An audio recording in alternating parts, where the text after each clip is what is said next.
Hello teachers, I'm so glad to be with you today.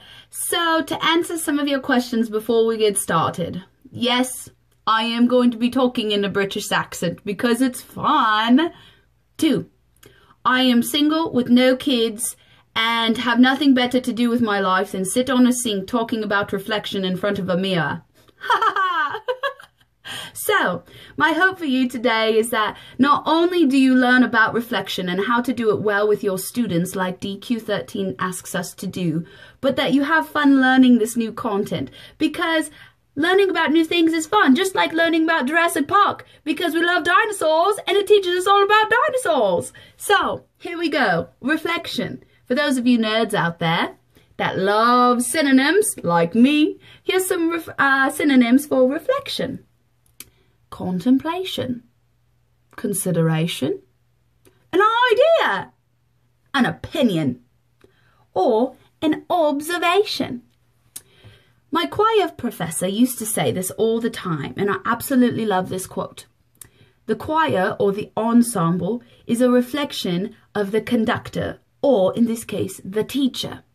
So his question for me always was, what do you want your students to reflect?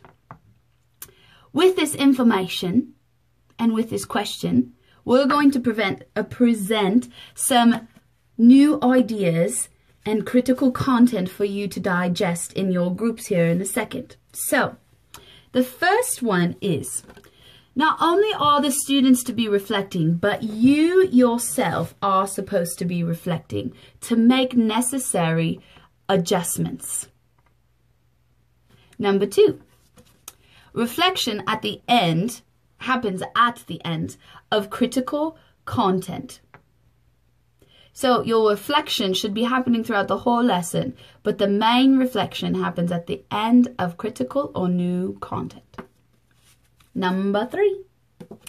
Reflection aids in 3 things: how well they understand, how knowledge connects to the learning target, and number 3, why it is important or the relevance of your new content.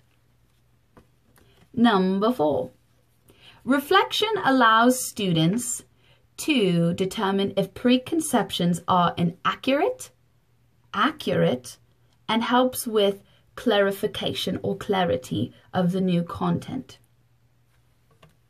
Number 5, reflection, you must honestly examine yourself, which I find ironic because millennials love taking selfies, but they never reflect on themselves, which they're constantly doing.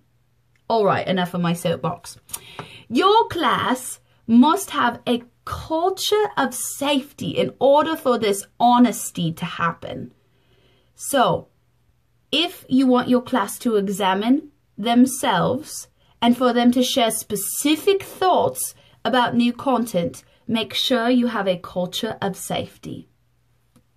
Number 6, reflection helps both you and the learner identify not just confusing things about the content, but clear things about the content.